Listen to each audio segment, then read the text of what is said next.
নূহ আলাইহিস সালাম এমনি এমনি কাঁদে? এমনি এমনি কোনো মানুষ তো কাঁদে না রে ভাই। ব্যথার তীব্রতা যন্ত্রণা সহ্য করতে না পেরে আল্লাহর নবী নূহ সারা রাত সারা দিন কাঁদতেন।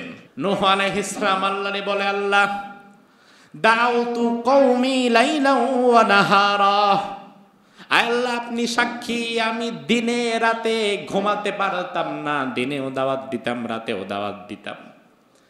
ফালাম ইয়াজিদহুম দুআই ইল্লা ফিরারা, ওরা আমার কথা শুনতো না, আমারে দেখলে ভেগে চলে যেত, আমারে দেখলে এখানে আঙ্গুল দিয়ে দাঁড়ায় থাকতো। এত কষ্ট করলাম 950 বছরে, আর সময় নাই। আয় আল্লাহ তাআলা, এবার আমি একটা বদদোয়া করব আপনার কাছে, আপনি মেহেরবানি করে কবুল করে নেবেন। নূহ আলাইহিস সালাম আল্লাহরে কি বলল? রব্বুল আলামিন কোরআনের মধ্যে সেটা তুলে দিয়েছেন।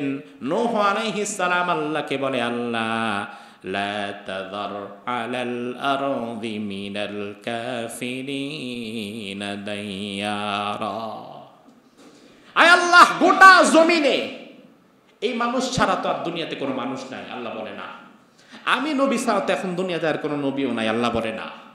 তাহলে আয় আল্লাহ আমার বদদোয়া হচ্ছে পুরা জমিনের একটা ইঞ্চি জায়গায়ও যেন এখন আর কুফরি না থাকে। জমিনের আপাদ মস্তক পূর্ব থেকে পশ্চিম, মিন মাশারিকিল আরদ ইলা মাগারিবিহা, সবটুকুন আপনি ধ্বংস করে দেন, যেন জমিনে কোনো কাফেরের আন্ডা বাচ্চা কিছুই আর বেঁচে না থাকে। রব্বুল আলামিন বলেন, ওয়াকালু লা তাযারুন্না আলিহাতাকুম ওয়া লা তাযারুন্না ওয়াদ্দান ওয়া লা সুওয়া'আ ওয়া লা ইয়াগুসা ওয়া ইয়াউকা ওয়া নাসরা। নূহের জাতি তারা শিরকের মধ্যে লিপ্ত হয়ে গেল। 5 জনকে তারা আল্লাহর সাথে সমকক্ষ বানিয়ে দিল। নাউজুবিল্লাহ। কয়জন? নূহ আলাইহিস সালামের জাতি কাকে কাকে শিরিক করলো আল্লাহ সুবহানাহু ওয়া তাআলার সাথে? আল্লাহ সুবহানাহু ওয়া তাআলা বলছেন এরা হচ্ছে ওয়াদ, সুওয়া, ইয়াগুস, ইয়াউক, নাসর। এই 5 জন, এই 5 জনের নাম আল্লাহ সুবহানাহু ওয়া তাআলা কোরআনুল কারীমের মধ্যেও তুলে দিয়েছেন। এই 5 জন কারা ছিল? যেই 5 জনের নামের উপরে গোটা পৃথিবীতে প্রথম শিরিক চালু হলো। ইবনে আব্বাস রাদিয়াল্লাহু আনহু তিনি বলেন, হাউলাই কানু কওমান সালিহিন মিন বানি আদম ফালাম্মা মাতু আওহা শাইতান ইলা কওমিহিম আন আনসিবু ইলা মাজালিসিহিম আল্লাতী কানু ইয়াজলিসুনা আনসাবা ওয়া সাম্মুহা বিআসমাইহিম। এই 5 জন ছিল আদম আলাইহিস সালামের বংশ থেকে আগত 5 জন আল্লাহ সুবহানাহু ওয়া তাআলার প্রিয় বান্দা, 5 জন আল্লাহর ওলি। 5 জন কি? 5 জন কি? তার মানে বোঝেন, এই পৃথিবীর শিরিক এবং বেদাত অধিকাংশ ক্ষেত্রে চালু হয় আল্লাহর ওলিদের পরবর্তী প্রজন্মদের অতি আবেগের জায়গা থেকে।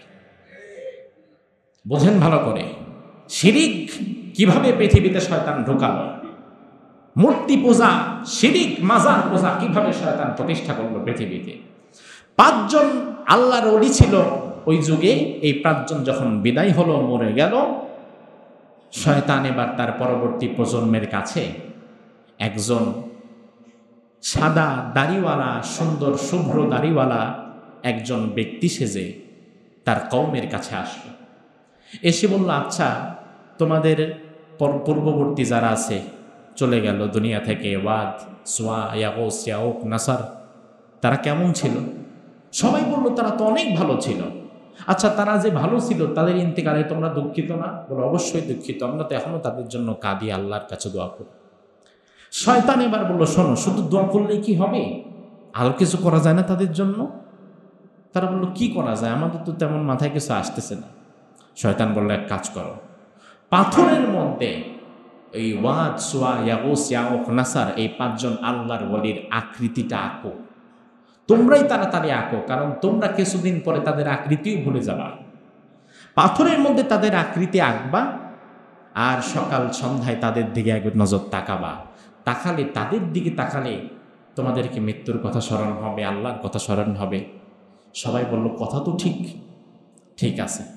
এবার তারা পাথরের মধ্যে 5 জন আল্লাহর ওলির একটা ভাস্কর্য আঁকল।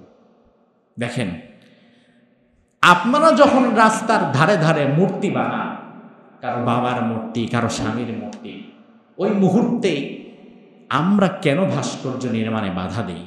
ওই মুহূর্তে আমরা কেন মূর্তি নির্মাণে বাধা দিই? তার কারণ নূহ আলাইহিস সালামের ইতিহাস আমাদের শিখিয়ে গিয়েছে, দুনিয়াতে অতি আবেগী যারা, নেতা রতি আবেগী কর্মী আর পীরে রতি আবেগী মুরিদ, এই দুই সিলসিলা থেকে দুনিয়াতে শিরিক আর বেদাত চালু হয়। এজন্য আপনাদেরকে বদ্ধপরিকর হতে হবে এই সিদ্ধান্তে, আগামীর বাংলাদেশে কারো বাবার মূর্তি আর কারো স্বামীর মূর্তি আর আমরা তৈরি হতে দেব না। ভাস্কর্য আর মূর্তির সংস্কৃতি থেকে এই জাতিকে বের হতে হবে, অন্যথায় প্রজন্মের পর প্রজন্ম শিরিকের মধ্যে ঢুকে যাবে, সতর্কতার জন্য আর তখন কেউ থাকবে না। তো তখন তারা 5 জনের মূর্তি পাথরের মধ্যে আঁকলো, আঁকার পরে এবার সকাল সন্ধ্যা তাদের দিকে তাকায়, ইবাদত কিন্তু আল্লাহর করে, কিন্তু সকালে একটু তাদের কাছে এসে দাঁড়ায় থাকে, সন্ধ্যায় একটু তাদের কাছে এসে দাঁড়ায় থাকে।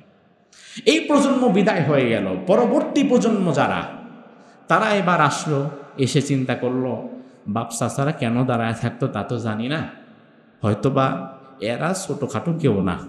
তারা এসে এবার তাদের কাছে মাথা নত করা শুরু করলো, একটু দোয়া করা শুরু করলো, ব্যাস এতটুকুর মধ্যে সীমাবদ্ধ। তারাও আল্লাহর ইবাদত করে, দ্বিতীয় প্রজন্মও আল্লাহর ইবাদত করে, আবার তাদের কাছে একটু হাত পাতে, মাথা নত করে। এই প্রজন্ম যখন বিদায় হলো, তৃতীয় প্রজন্ম এসে এবার তারা মনে করলো বাপ চাচারা কি করছে তা তো জানি না, মনে হয় এরাই আমাদের খোদা, এদের কাছেই আমাদেরকে মাথা নত করতে হবে। তৃতীয় প্রজন্ম এসে এবার সরাসরি সে পাথরে আঁকা 5 জন আল্লাহর ওলির ভাস্কর্যের সামনে সেজদায় পড়ে গেল। তাহলে শিরিক কিভাবে শুরু হয় দেখেন, কিভাবে শিরিকটা শুরু হয়ে গেল। এই শিরিক যখন শুরু হয়ে গেল, ইবনে আব্বাস রাদিয়াল্লাহু আনহু বলেন, হাকাদা ওয়াকা শিরক ফিল আরদি আউয়ালা মাররা, পৃথিবীতে এর আগে কোনোদিন শিরিক ছিল না, সেই প্রথম পৃথিবীতে শিরিকের একটা বীজ বপন হয়ে গিয়েছিল। এবার আল্লাহ সুবহানাহু ওয়া তাআলা উম্মতের মাঝে যখন শিরিক ঢুকে গেল, কওমের মাঝে যখন শিরিক ঢুকে গেল, তখন আল্লাহ তাআলা একজন নবীকে সতর্ককারী হিসাবে পাঠাতে চাইলেন। ওই নবীর নাম কি? কি নাম? রব্বুল আলামিন বলেন,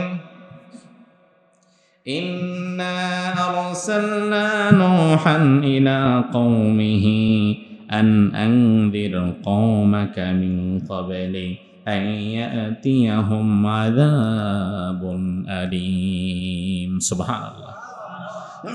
আল্লাহ তাআলা বলেন, আমি নূহের কওমের কাছে তাকে একজন সতর্ককারী হিসাবে পাঠাতে চাইলাম, তার কওমকে আযাব দিয়ে ধ্বংস করার আগেই। তার মানে কোনো জাতি যখন অবাধ্যতায় লিপ্ত হয়, প্রথম ধাক্কায় আল্লাহ তাদেরকে ধ্বংস করে না, আগে সতর্ককারী পাঠায় যে তাদেরকে সাবধান করে।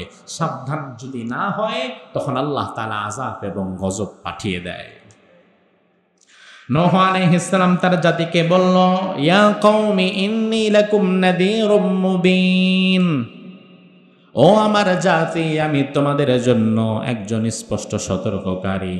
আনি আবুদুল্লাহ ওয়াত্তাকুহু ওয়া আতিউন, তোমাদের প্রতি আমার উপদেশ হচ্ছে আনি আবুদুল্লাহ, তোমরা আল্লাহর ইবাদত করবা, ওয়াত্তাকুহ, আল্লাহকে ভয় করবা, ওয়া আতিউন, আর আমার অনুসরণ করবা। এভাবে নূহ আলাইহিস সালাম তার কওমের কাছে যখন দাওয়াত দিল, কওমের লোকেরা নূহ আলাইহিস সালামের দাওয়াতকে গ্রহণ করলো না, বিভিন্নভাবে প্রত্যাখ্যান করলো। কি বলে, কোন ভাষায় নূহ আলাইহিস সালামের দাওয়াত কওমের লোকেরা প্রত্যাখ্যান করলো, রব্বুল আলামিন কোরআনের মধ্যে আমাদের শিক্ষার জন্য সেগুলো তুলে দিয়েছেন।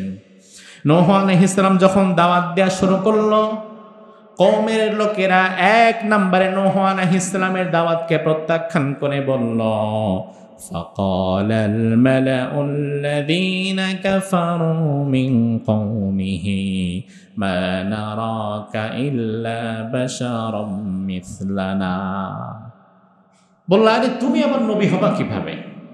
মা নারাকা ইল্লা বাশারাম মিসলানা, তোমারে তো আমরা আমাদের মতো মানুষ দেখতেছি, তো তুমিও মানুষ আমিও মানুষ, তুমি নবী হবা কেমনে? অর্থাৎ ওই যে কাফেরদের একটা কথা আছে যে নবী কখনো মানুষ হতে, নবী কি হওয়া লাগবে? আমরা তো এখানে আলোচনা করছিলাম নবী কি হওয়া লাগবে। হ্যাঁ, কাফেররা বলতো নবী তো ফেরেশতা হওয়া লাগবে। তো তুমি মানুষ আমি মানুষ, আমরা ভাই ভাই, আমরা আবার তুমি নবী আমি উম্মত, এটা কিভাবে হয়? তো কেন মানুষ আল্লাহ তাআলা নবী বানিয়েছেন, ফেরেশতাদেরকে কেন নবী বানান নাই, এই বিষয়ে আমাদের আলোচনা চলে গিয়েছে। তো কওমের লোকেরা বলল না তুমি মানুষ, মানুষ নবী হইতে পারে না, আর তোমার নবুয়ত আমরা মানি না। এভাবেই প্রথম একটা ধাক্কা দিল। নূহ আলাইহিস সালাম তার দাওয়াত বন্ধ করেন না।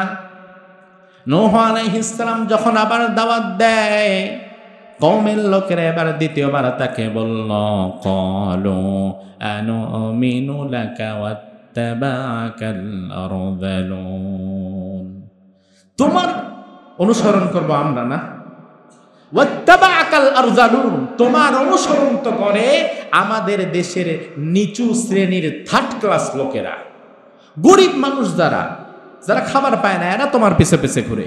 আমরা যারা এলিট সোসাইটি, আমরা তো তোমার মতো লোকের কাছে যাব না। অর্থাৎ তুমি নিচু শ্রেণীর নবী। দ্বিতীয়বার এই কথা তারা বলল।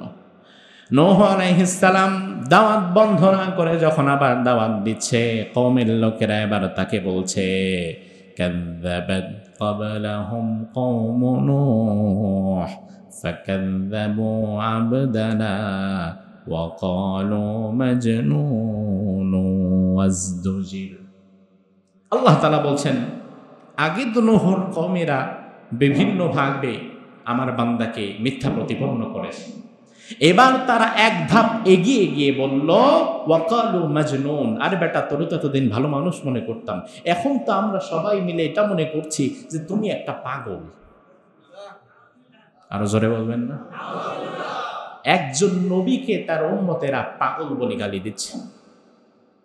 উম্মত এখানে থেমে যায় নাই, নূহ নবীর দাওয়াতও থেমে যায় নাই। নূহ আলাইহিস সালাম তার দাওয়াত চালাচ্ছেন, দাওয়াত বন্ধ করছেন না। নূহ আলাইহিস সালাম তাদেরকে বলল, আমি পাগল না, আমি তোমাদেরই একজন ভাই, আল্লাহ তাআলা আমাকে নবী বানিয়েছেন। তোমরা যদি আমার কথা শোনো তাহলে সিরাতে মুস্তাকিম পেয়ে যাবা, আর সিরাতে মুস্তাকিম যারা পেয়ে যাবে তাদেরকে যিনি জান্নাত দিয়ে দিবেন তিনি কে? তাহলে জান্নাতে যাওয়ার জন্য কোন রাস্তা দরকার? সিরাতে মুস্তাকিম। এবার নূহ আলাইহিস সালামের জাতি নূহ আলাইহিস সালামকে লক্ষ্য করে কি বলল দেখেন। নূহ আলাইহিস সালামের জাতি বলছে, ক্বালাল মালাউ মিন কওমিহি ইন্না লানারাকা ফি যালালিম মুবিন, তুমি আমাদেরকে সোজা রাস্তা দেখাবা, তুমি আমাদেরকে জান্নাতের পথ দেখাবা, আরে আমরা তো দেখতেছি তুমি নিজেই আছো পথভ্রষ্টতার মধ্যে। একজন নবীর মুখের উপরে কত বাজে বাজে কথা বলছে উম্মতেরা। নূহ আলাইহিস সালাম তারপরেও থেমে যায় না, তার দাওয়াত চলতে থাকে। এবার কওমের লোকেরা আর মুখে শুধু কথা বলে না, এবার হাত চালানো শুরু করেছে নবীর উপরে। এত সময় পর্যন্ত বাধা ছিল শুধু মুখে মুখে, এবার কওমের লোকেরা নবী নূহের উপরে অত্যাচার শুরু করলো হাত দিয়ে। আল্লাহ তাআলা কোরআনের মধ্যে বললেন, নূহ আলাইহিস সালামকে লক্ষ্য করে কওমের লোকেরা বলছে, লা ইল্লাম তানতাহি ইয়া নূহ লাতাকুনান্না মিনাল মারজুমিন, তুমি যদি আরেকটা দিন দাওয়াত দাও, লাতাকুনান্না মিনাল মারজুমিন, পাথর দিয়ে তোমাকে মেরে আমরা ছিন্ন বিচ্ছিন্ন করে ফেলব। এটা কিন্তু ভাই শুধু কথার কথা না, এই বড় বড় তার হিংস্রতা নূহ আলাইহিস সালামের উপরে চলেছিল। নূহ আলাইহিস সালাম এমনি এমনি কাঁদে, এমনি এমনি কোনো মানুষ তো কাঁদে না রে ভাই। ব্যথার তীব্রতা যন্ত্রণা সহ্য করতে না পেরে আল্লাহর নবী নূহ সারা রাত সারা দিন কাঁদতেন। নূহ আলাইহিস সালামকে পিটিয়ে মেরে পাহাড়ের গর্তে নিয়ে ফেলে দিয়ে আসতো, জঙ্গলের গহীনে নিয়ে ফেলে দিয়ে আসতো, মনে করতো মরে গিয়েছে, আর কোনো নড়াচড়া করে না। নূহ আলাইহিস সালাম আবার যখন হুঁশ ফিরত, জ্ঞান ফিরত, ব্যথার যন্ত্রণায় কাঁদতে কাঁদতে আবার কওমের কাছে এসে আল্লাহর দাওয়াত দিয়ে যেত। সারা দিন সারা রাত আল্লাহর নবী নূহ কাঁদতেন, নিজের জন্যও কাঁদতেন, নিজের কওমের জন্যও কাঁদতেন। এভাবে যখন দাওয়াত চলছিল, দেখেন পিটিয়ে মেরে জঙ্গলের মধ্যে ফেলে দিয়ে আসছে, মনে করছে মনে গেছে আর আসবে না। আবার ব্যথার তীব্রতা যন্ত্রণা নিয়ে আবার কওমের কাছে এসেছে। এসে দেখেন আবার কওমকে কি বলে, আবার কওমের কাছে এসে বলছে ইস্তাগফিরু রাব্বাকুম ইন্নাহু কানা গাফফারা। কওমের লোকেরা, আমাকে মারছো কাটছো, আমার কোনো দুঃখ নাই, তোমরা একবার আল্লাহর কাছে তওবা করে ফিরে আসো, আমার বিশ্বাস আল্লাহ তাআলা তোমাদের সব গুনাহগুলো ক্ষমা করে দিবে। উম্মতের প্রতি কতটা ভালোবাসা থাকলে এত কষ্টের পরেও এই কথা মুখ দিয়ে আসে। দিনে দাওয়াত দেওয়ার জন্য যথেষ্ট পরিমাণ ধৈর্যের দরকারও আছে না নাই? আছে। নূহ আলাইহিস সালাম এইভাবে দাওয়াত দিচ্ছে, আল্লাহর পথে ফিরে আসো, আল্লাহ তোমাদের গুনাহ ক্ষমা করবেন। শুধু তাই নয়, ইউরসিলিস সামা আলাইকুম মিদরারা, আল্লাহ তাআলা আকাশ থেকে বৃষ্টি নাযিল করে তোমাদের ফলে ফসলে বরকত দিবেন। ওয়ায়ুমদিদকুম বিআমওয়ালিন ওয়া বানিনা ওয়া ইয়াজআল লাকুম জান্নাতিন ওয়া ইয়াজআল লাকুম আনহারা, আল্লাহ তাআলা তোমাদের জন্য নদ নদী আর বাগান সৃষ্টি করে দিবেন। আল্লাহ তাআলা তোমাদের জানে মালে রুটি রোজগারে সব জায়গায় বরকত দিবেন, সন্তানাদি বাড়ায়া দিবেন। আল্লাহর পথে তোমরা ফিরে আসো। এতবার মার খাওয়ার পরেও নূহ আলাইহিস সালাম এইভাবে দাওয়াত চালাতে লাগলেন। দাওয়াত দেয়, মাইর খায়, আবার দাওয়াত দেয়, আবার মাইর খায়। এভাবে করে নূহ আলাইহিস সালাম দাওয়াত দিলেন তার কওমের কাছে লম্বা একটা সময়। কত সময়? কোরআনে কারীমের সূরা আনকাবুতের 14 নম্বর আয়াতে আল্লাহ রাব্বুল আলামিন বলছেন, ওয়ালাকাদ আরসালনা নূহান ইলা কওমিহি ফালাবিথা ফীহিম আলফা সানাতিন ইল্লা 50 আমা ফাআখাযাহুমুত তুফানু ওয়া হুম যালিমুন। সুবহানাল্লাহ। এইভাবে করে নূহ আলাইহিস সালাম তার জাতির কাছে দাওয়াত দিলেন আলফা সানাহ ইল্লা 50 আমা, 50 কম 1000 বছর। কত? তাহলে 1000 থেকে 50 যদি মাইনাস করেন কত হয়? 950 বছর দাওয়াত দিলেন একইভাবে। মার খায় দাওয়াত দেয়, মাইর খায় দাওয়াত দেয়, মায়ের খাইতে খাইতে জীবন শেষ। মাইরও থামে না, দাওয়াতও থামে না। এভাবে করে 950 বছর নূহ আলাইহিস সালাম দাওয়াত দিলেন। কোরআন কি বলছে? আহারে, ওয়ামা আমানা মাহু ইল্লা কলিল। আল্লাহ আফসোস করে বলছে তার সাথে খুব বেশি লোক পাওয়া গেল না। ইমানদার হিসাবে খুব বেশি লোককে তিনি কাছে পেলেন না। 950 বছর একজন নবী দাওয়াত দিয়েছেন, ইমানদার হিসাবে কোন সংখ্যাই তিনি পেলেন না। 950 বছর দাওয়াত দিয়ে কতটুকু পেলেন? তাফসীর প্রণেতা সে বিষয়ে যেটা জানাচ্ছেন সেই সংখ্যাটা খুব কম। তাফসীর ইবনে কাসির সূরা হুদের 40 নম্বর আয়াতের তাফসীরে বলেন, কানু 10 কিলা কানু 80 ওয়া কিলা কানু 7 কিলা কানু 12 কিলা কানু মা বাইনাল 10 ইলা 80। কেউ বলে 7 জন, কেউ বলেছেন 10 জন, কেউ বলেছেন 80 জন। তবে 950 বছরের ভেতরে তিনি সর্বোচ্চ 10 থেকে 80 জন পর্যন্ত তার সাথে উম্মত পেয়েছিলেন। কয়জন? সর্বোচ্চ সংখ্যাটাই আমরা ধরি, হ্যাঁ, নিম্নটা ধরার দরকার নাই, যেহেতু এমনিতেই নবীর পক্ষে লোক কম। এখন আমরা যদি সর্বনিম্নটা ধরি কেমন দেখা যায়? আমরা সর্বোচ্চটাই ধরলাম। তো সর্বোচ্চটা ধরলে কত হয়? এবার হিসাব করেন দাওয়াতের সময় কত? তাহলে প্রতি বছর গড়ে কয়জন হয়েছে? তো কয়শো বছর মিলে একজন উম্মত হয়েছে। আহা, 950 বছর দাওয়াত দিয়ে 80 জন মানুষ পেলেন, আর আপনি আমি 2 দিন 3 দিন দাওয়াত দিয়ে মনে করি সবাই আল্লাহর ওলি হয়ে যাবে, সবাই নামাজি হয়ে যাবে।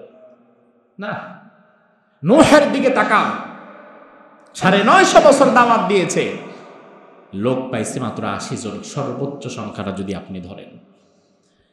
এরপরে আল্লাহ রাব্বুল আলামিন নূহ আলাইহিস সালামকে জানিয়ে দিলেন, নূহ, যারা ঈমান এনেছে এর বাহিরে আপাতত সবার অন্তরগুলো শক্ত হয়ে গেছে, আর কেউ ঈমান আনবে না তোমার উপরে। এবার নূহ আলাইহিস সালাম এতদিন পর্যন্ত ধৈর্য ধরেছেন, দোয়া করেছেন, কোনো কথা বলেন নাই। যখন আল্লাহ কনফার্মেশন দিয়ে দিয়েছে আর কেউ ঈমান আনবে না, তাইলে বেঈমানদের জন্য আর কষ্ট করার কোনো দরকার আছে না? আছে। এবার নূহ আলাইহিস সালাম জীবনে প্রথমবারের মতো আল্লাহর দরবারে হাত তুলেছে, তবে আগের বারের মতো না। আগের বার হাত তুলেছে, দোয়া করেছে, আর এবার হাত তুলেছে তবে করেছে বদদোয়া। কি দোয়া? কারণ বদদোয়া করার যুক্তিযুক্ত কারণ আছে না নাই? নূহ আলাইহিস সালাম আল্লাহরে বলে, আল্লাহ, দাউতু কওমি লাইলা ওয়া নাহারা। আল্লাহ আপনি সাক্ষী, আমি দিনে রাতে ঘুমাতে পারতাম না, দিনেও দাওয়াত দিতাম, রাতেও দাওয়াত দিতাম। ফালাম ইয়াজিদহুম দুআই ইল্লা ফিরারা। ওরা আমার কথা শুনতো না, আমারে দেখলে ভেগে চলে যেত, আমারে দেখলে এখানে আঙ্গুল দিয়ে দাঁড়ায় থাকতো। এত কষ্ট করলাম 950 বছরে, আর সময় নাই। আয় আল্লাহ তাআলা, এবার আমি একটা বদদোয়া করব আপনার কাছে, আপনি মেহেরবানি করে কবুল করে নেবেন। নূহ আলাইহিস সালাম আল্লাহরে কি বলল? রব্বুল আলামিন কোরআনের মধ্যে সেটা তুলে দিয়েছেন। নূহ আলাইহিস সালাম আল্লাহকে বলে, আল্লাহ, লা তাযার আলাল আরদি মিনাল কাফিরিনা দাইয়ারা। আয় আল্লাহ, গোটা জমিনে এই মানুষ ছাড়া তো আর দুনিয়াতে কোনো মানুষ নাই। আল্লাহ বলে না, আমি নবী ছাড়া তো এখন দুনিয়াতে আর কোনো নবীও নাই। আল্লাহ বলে না। তাহলে আয় আল্লাহ, আমার বদদোয়া হচ্ছে পুরা জমিনের একটা ইঞ্চি জায়গায়ও যেন এখন আর কুফরি না থাকে। জমিনের আপাদ মস্তক পূর্ব থেকে পশ্চিম, মিন মাশারিকিল আরদ ইলা মাগারিবিহা, সবটুকুন আপনি ধ্বংস করে দেন, যেন জমিনে কোনো কাফেরের আন্ডা বাচ্চা কিছুই আর বেঁচে না থাকে। বদদোয়া করলেন নবী নূহ। এই দোয়া যখন আল্লাহ সুবহানাহু ওয়া তাআলার কাছে করলেন, তাফসীরে তারা বলেন নূহ আলাইহিস সালামকে আল্লাহ তাআলা তখন একটি গাছ লাগাতে বলেন। গাছ, এই গাছটা বড় হতে হতে সময় লেগে যায় 40 বছর। কত বছর? 40 বছর। বিরাট একটা বৃক্ষ। গাছ যখন লাগানো হলো, গাছ যখন বড় হয়ে গেল, এবার আল্লাহ সুবহানাহু ওয়া তাআলা নবী নূহ আলাইহিস সালামকে বললেন, এই গাছ কেটে গাছের তক্তা দিয়ে একটা নৌকা তৈরি করে নাও। সুবহানাল্লাহ বলবেন। দেখেন, মরুভূমির মতো জায়গা, চারপাশে বৃষ্টিও তেমন হয় না, পানি তো নাই। এই মুহূর্তে আল্লাহ তাআলা বলছেন নৌকা বানাও। আর পৃথিবীর মানুষ এর পূর্বে নৌকার সাথে পরিচিত ছিল না, যে পানির উপরে একটা জিনিস ভাসবে, কাঠ দিয়ে বানাবে, এমন কোনো বিষয় পৃথিবীর মানুষের মাঝে তখন সেটার প্রচলনও ছিল না। এজন্য নৌকা কেমনি বানায়? একটা কাঠ কোন অ্যাঙ্গেলে লাগাতে হয় যেন পানির ওপরে সে তার ভর সহ্য করতে পারে, কিভাবে পেরেক মারা লাগবে, নৌকা কয় ফিট বাই কয় ফিট বানাতে হবে, কয় হাত বানাতে হবে, নূহ নবীর কিছুই জানা নাই। রব্বুল আলামিন কোরআনুল কারীমের মধ্যে বললেন, ওয়াসনাইল ফুলকা বিআয়ুনিনা ওয়া ওয়াহয়িনা ওয়া লা তুখাতিবনি ফিল্লাযীনা যালামু ইন্নাহুম মুগরাকুন। সুবহানাল্লাহ। আল্লাহ বললেন, নূহ, ওয়াসনাইল ফুলকা বিআয়ুনিনা, তুমি আমার চোখের সামনে নৌকা বানাও। আমি দেখতেছি, আমি তাকায় আছি, তুমি নৌকা বানাও। তোমার নৌকা বানাতে গিয়ে কোন দিকে কাঠ কিভাবে লাগাবা, পেরাক কোন দিকে মারতে হবে, তক্তা কোন দিকে লাগাইতে হবে, কয় ফিট উপর করতে হবে, কতটুকু ডাউন করতে হবে, আমি আল্লাহ সুবহানাহু ওয়া তাআলা ওহীর মাধ্যমে তোমাকে জানিয়ে দিচ্ছি। তাহলে নৌকার কারিগরকে, আরে কারিগরকে, কারিগর নূহ আলাইহিস সালাম, আর ইঞ্জিনিয়ার স্বয়ং। কিভাবে নৌকা বানাচ্ছ নূহ, আমি দেখছি, তুমি নৌকা বানাও। আর জালিমদের ব্যাপারে আমার কাছে কোনো সুপারিশ করবা না, ইন্নাহুম মুগরাকুন, অচিরেই তারা ডুবে যাবে, তারা ডুবে যাবে। এখন নূহ আলাইহিস সালাম যখন নৌকা বানাচ্ছে, নৌকা বানাতে বানাতে অবস্থা খারাপ, অনেক দিন লেগে যাচ্ছে, বিরাট একটা নৌকা। এখন কাফিররা যখন তার পাশ দিয়ে যায়, হাসাহাসি করে, এই পাগল, এই তুমি এটা কি করতেছো, এতদিন আমাদের পিছনে পিছনে ঘুরতা, এখন দেখি আগের মতো আর বাড়িতে আসো না, বাবা তো দাও না, যাক তোমার অত্যাচার থেকে বাঁচলাম। কিন্তু বিষয় হচ্ছে তুমি এটা করতেছো কি? নূহ আলাইহিস সালাম কোনো জবাব দেয় না। একদিন এক কাফেরকে তিনি বলে ফেললেন, যেটা আল্লাহ তাআলা আমাকে বানাতে বলেছেন, তো এটা বানাতে বলছেন বুঝলাম, এটা চালাবা কই? এটা পানির উপরে চলবে। কারে পাগল, পানিটা কই? তুমি যে কি বানাও না বানাও নিজেই বুঝো না, তো পানি পাবা কই? এখানে পানি আছে না কোথাও? রব্বুল আলামিন সূরা হুদের ৩৮ নম্বর আয়াতের মধ্যে তাদের কথাগুলো তুলে দিয়েছেন। কাফেররা তখন বলল, ওয়ায়াসনাউল ফুলক ওয়া কুল্লামা মাররা আলাইহি মালাউম মিন কওমিহি সাখিরু মিন। নূহ আলাইহিস সালাম যখন নৌকা বানাতে লাগলেন, কাফেররা পাশ দিয়ে যায় আর হাসাহাসি করে, নূহ আলাইহিস সালামকে নিয়ে আর তার নৌকা নিয়ে হাসাহাসি করে, যে পাগল আবার নৌকা বানায়, নৌকা চালাবে কোন জায়গায়?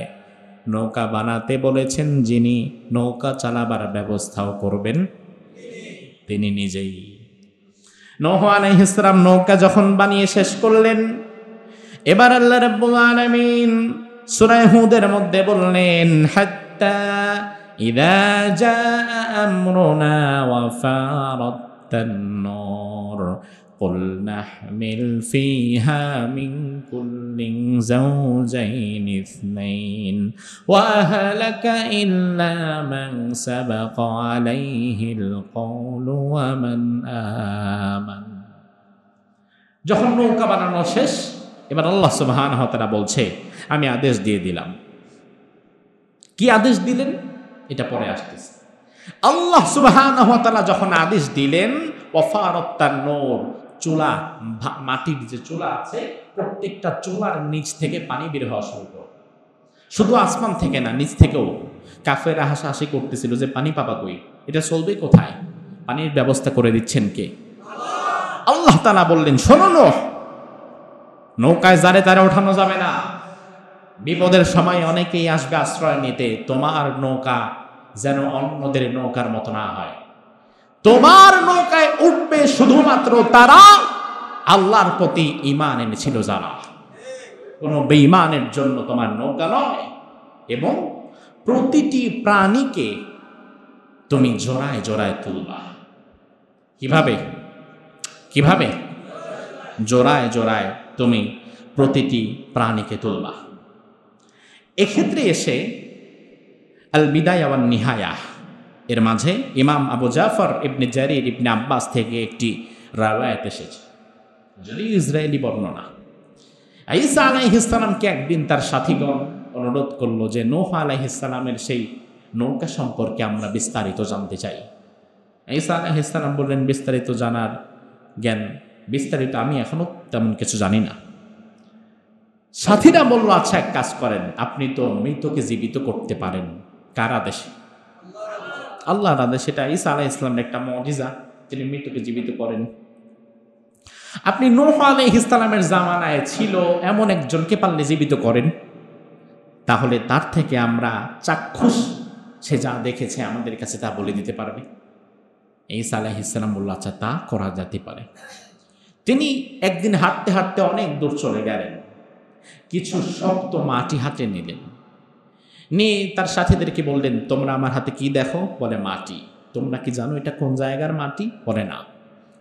ঈসা আলাইহিস সালাম বললেন, এটা হচ্ছে নূহের এক পুত্র ছিল, তার নাম ছিল হাম। কি নাম? হাম। এটা হচ্ছে ওই হামের পায়ের গিছের মাটি। এবার ঈসা আলাইহিস সালাম এই মাটিটুকু মুঠে নিয়ে মাটিটুকু নিচে রেখে আল্লাহর হুকুমে দাঁড়িয়ে যাওয়ার অনুরোধ করল। আল্লাহ সুবহানাহু ওয়া তাআলা নবীর মুজিজাকে সত্যায়িত করার জন্য নূহ আলাইহিস সালামের পুত্র হামকে আবার জীবিত করল। এবার ঈসা আলাইহিস সালাম এবং তার সাথীরা তার কাছে জিজ্ঞেস করলো, আচ্ছা আপনি তো নূহ আলাইহিস সালামের পুত্র হাম, নূহ আলাইহিস সালামের সেই নৌকা সম্পর্কে আমরা কিছু তথ্য আপনার কাছ থেকে জানতে চাই। আচ্ছা কি জানতে চান? বলা হলো আমরা জানতে চাই সেই নৌকাটি কত বড় ছিল। এটা আমাদের একটা প্রশ্ন। নূহ আলাইহিস সালামের ছেলে হাম বলল, আমার পিতা আল্লাহর পয়গম্বর নূহ হাজার হাজার বছর পূর্বে পৃথিবীর জমিনে যেই প্রথম নৌকা বানিয়েছিলেন, ওই নৌকা উচ্চতার দিক থেকে ছিল 1200 হাত লম্বা। কত হাত? 1200 হাতকে যদি আপনি ফুটের উচ্চতায় ধরেন তাহলে প্রায় 1800 ফুট। আজকের বিল্ডিং এর উচ্চতায় গুলো যদি আপনি ধরেন 10 ফুট, যে বিল্ডিং গুলো হয় 180 তলা বিল্ডিং এর সমান। সুবহানাল্লাহ ভাষায় যে বলবেন। পৃথিবীর সর্বোচ্চ বিল্ডিং যেটা বর্তমান কোনটা? দুবাই বুর্জ খলিফা, 163 তলা সম্ভবত। পৃথিবীর সর্বোচ্চ বিল্ডিং 2025 সালে এসেও বুর্জ খলিফা 163 তলা। আর হাজার হাজার বছর পূর্বে আল্লাহ তাআলা নবী নূহের মাধ্যমে যে প্রথম নৌকা বানিয়েছিলেন 180 তালা। এবার জিজ্ঞেস করলো, তাহলে সেটার প্রশস্ততা কতটুকু ছিল? হাম বলল তার প্রশস্ততা ছিল 600 হাত। সেখানে তলা ছিল 3টা। কয়টা? 3 তলা বিশিষ্ট। নিচ তলায় ছিল হিংস্র পশু পাখি, দ্বিতীয় তলায় ছিল নূহ আলাইহিস সালামের সাথীদ্বয় এবং তার পরিবার, ওই 80 জন যারা তার সাথে ঈমান এনেছে। আর অপর তলায় ছিল পক্ষীকুল এবং কিছু খাদ্যশস্য। নিচতলায় ছিল হিংস্র জীবজন্তু জানোয়ার, দ্বিতীয় তলায় মানুষ, তৃতীয় তলায় পক্ষীকুল পাখি এবং কিছু খাদ্যশস্য। নূহ আলাইহিস সালাম যখন তাদেরকে নিয়ে নৌকায় আরোহণ করলেন, ওই মুহূর্তে ইবনে আবু হাতেম এ বিষয়টা বর্ণনা করেছেন।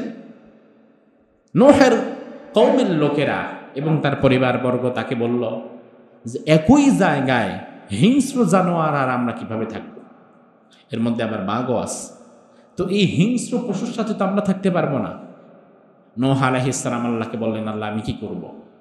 আল্লাহ সুবহানাহু ওয়া তাআলা তখন বাঘের শরীরে জ্বরের সৃষ্টি করে দিলেন। কি দিলেন? জ্বর পশু পাখি বা মানুষ যারই হোক, এই অসুস্থতা মানুষকে কি করে? যে কোনো প্রাণীকে অসুস্থতা দুর্বল করে ফেলে, অপরকে আঘাত করে কামড়ায় মারা খাওয়ার মধ্যে তখন আর তার কোনো মনোনিবেশ থাকে না। কিছুদিন পরে এসে আবার তারা দাবি জানালো যে ইঁদুর তা আমাদের নৌকার ক্ষতি করে ফেলছে, বিভিন্ন জায়গায় আমাদের ফসলের ক্ষতি করে ফেলছে, কি করা যায়? নূহ আলাইহিস সালাম তখন আল্লাহর হুকুমে ওই বাঘের কপালের মধ্যে একটা আঘাত করলেন। সঙ্গে সঙ্গে বাঘের নাক থেকে আরেকটা প্রাণী সৃষ্টি হয়ে ইঁদুরকে দৌড়িয়ে দিল। ওই প্রাণী হচ্ছে বিড়াল। ওই প্রাণী কি? পৃথিবীতে এর আগে এই প্রাণীর অস্তিত্ব ছিল না। এগুলো মুফাসসিরগণ বিভিন্ন তাফসিরে তারা এগুলো কোট করেছে। নূহ আলাইহিস সালাম যখন এই নৌকায় উঠলেন, এবার নৌকায় ওঠার পরে তিনি একটা দোয়া করলেন আল্লাহর কাছে, যে দোয়াটা জাহাজে, লঞ্চে, স্টিমারে, উড়োজাহাজে যেখানেই আপনি ওঠেন না কেন এই দোয়াটা পড়বেন তো ইনশাআল্লাহ। নূহ আলাইহিস সালাম সেদিন কি দোয়া করলো আল্লাহ রাব্বুল আলামিন সূরা হুদের 41 নম্বর আয়াতের মধ্যে তুলে দিয়েছেন।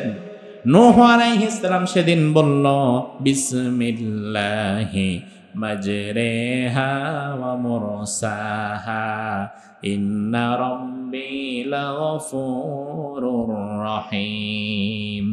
এই দোয়া করে তিনি তার নৌযান যেটা, তিনি তার নৌকা চালাতে লাগলেন।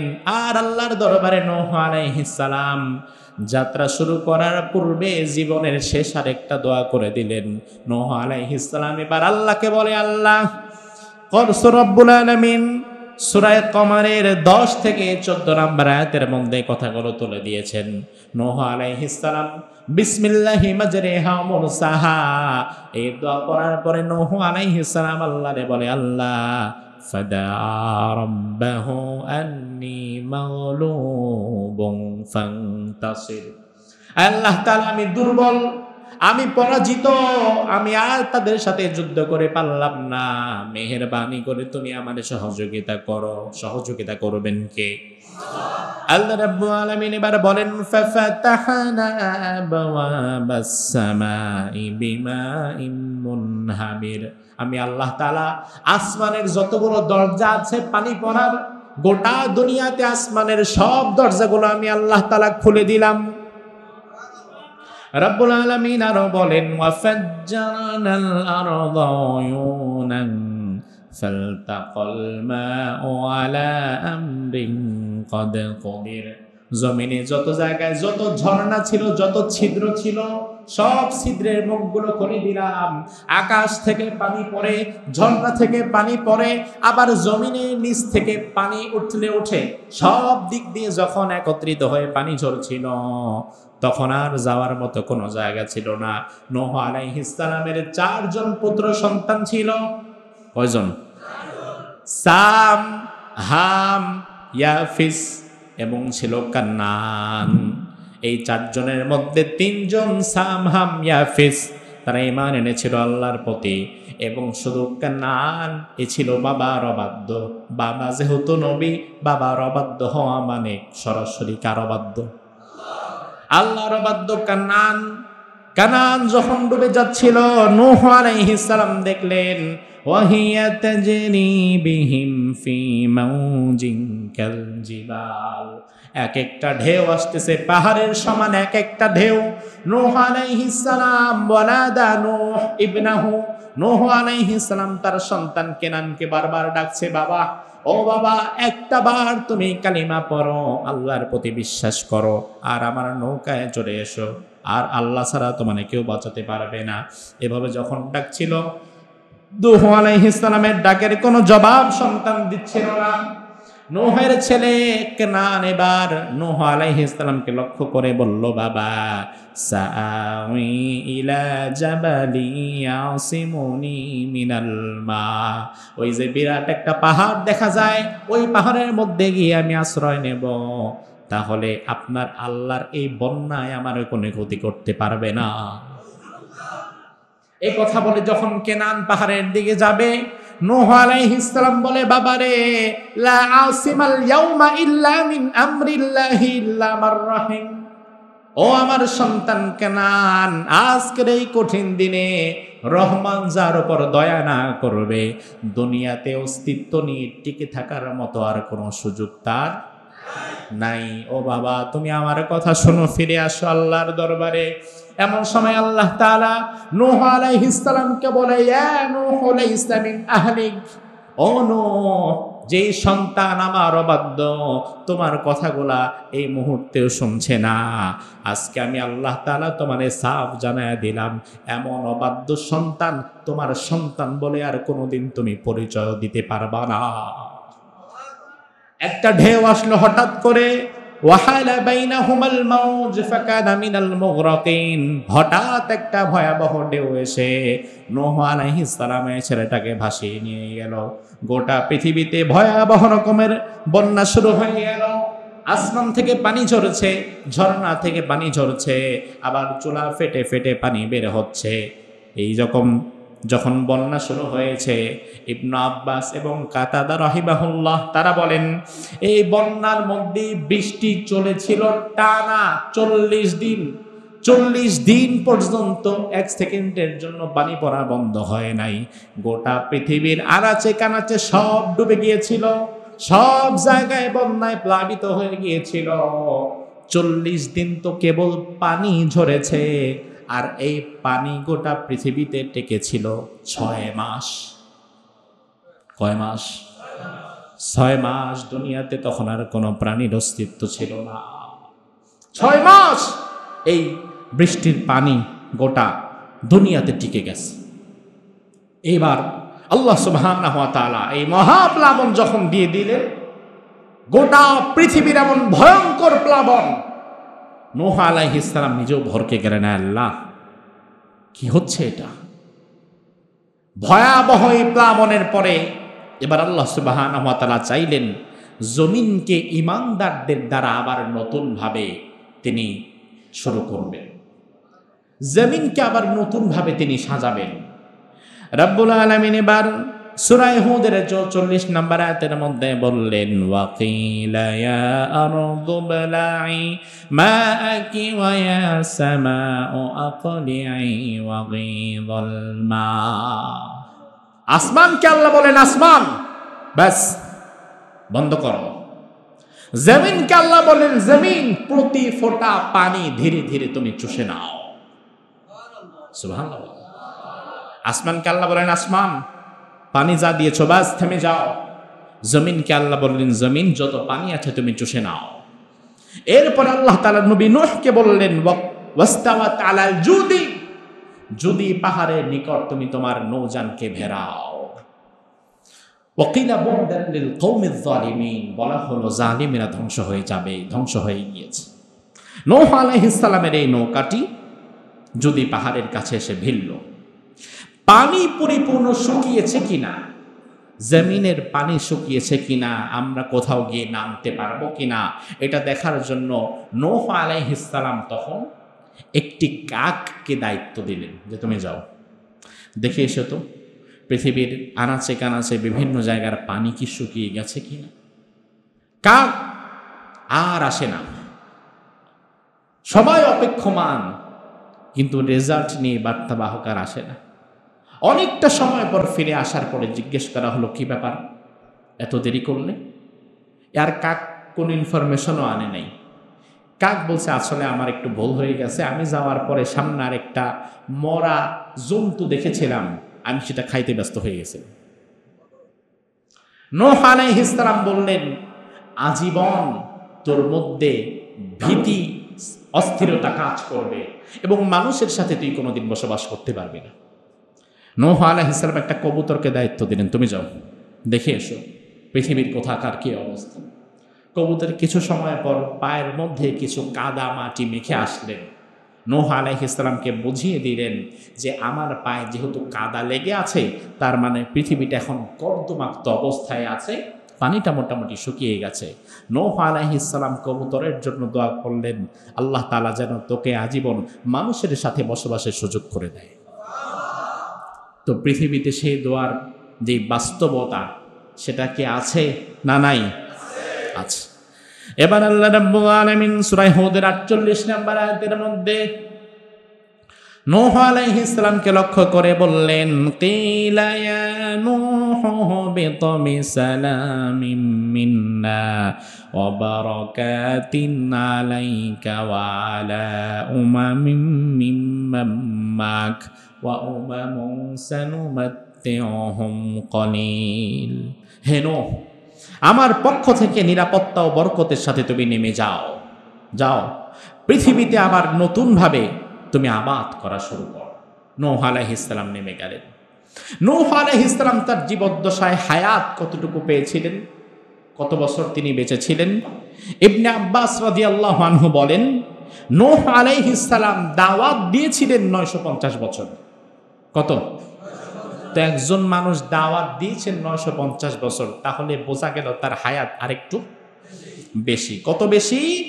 তাফসীর ইবনে কাসির এবং তাফসীরে কুরতুবী প্রণেতা বলেন, নূহ লাবিসা ফি কওমিহি আলফা সানাহ ইল্লা 50 আমা ইল্লা 50 ওয়া আশা বাদা তুফান 50 সানাহ। নূহ আলাইহিস সালাম 950 বছর দাওয়াত দিয়েছেন এবং বন্যার পরেও তিনি আরো 50 বছর জীবিত ছিলেন। কত? আরো 50 বছর বন্যার পরেও তিনি জীবিত ছিলেন। তার কবর কোথায়? নূহ আলাইহিস সালামের কবর কোথায় এ সম্পর্কে সুনির্দিষ্ট তথ্য কোথাও পাওয়া যায় না। এ বিষয়ে কিছু মতামত পাওয়া যায়। কেউ কেউ বলেছেন তার কবর হচ্ছে তুরস্কের জুদি পাহাড়টা যে দিকে ওই জায়গায়, কেউ কেউ বলেছেন তার কবর লেবাননে, কেউ বলেছেন তার কবর হতে পারে ইরাকে, আবার কেউ কেউ বলেছেন তার কবর হতে পারে ইরানে। কোথায়? ইরানে। এরকম 4-5টা অভিমত পাওয়া যায়। তবে সুনির্দিষ্টভাবে তিনার কবর কোথায়, ইরানে হতে পারে, ইরাকে হতে পারে, লেবাননে হতে পারে, তুরস্কের জুদি পাহাড়ের কাছেও হতে পারে। বাকি আসলে কোথায় সেটা সঠিকটা একমাত্র জানেন কে? আল্লাহ সুবহানাহু ওয়া তাআলা।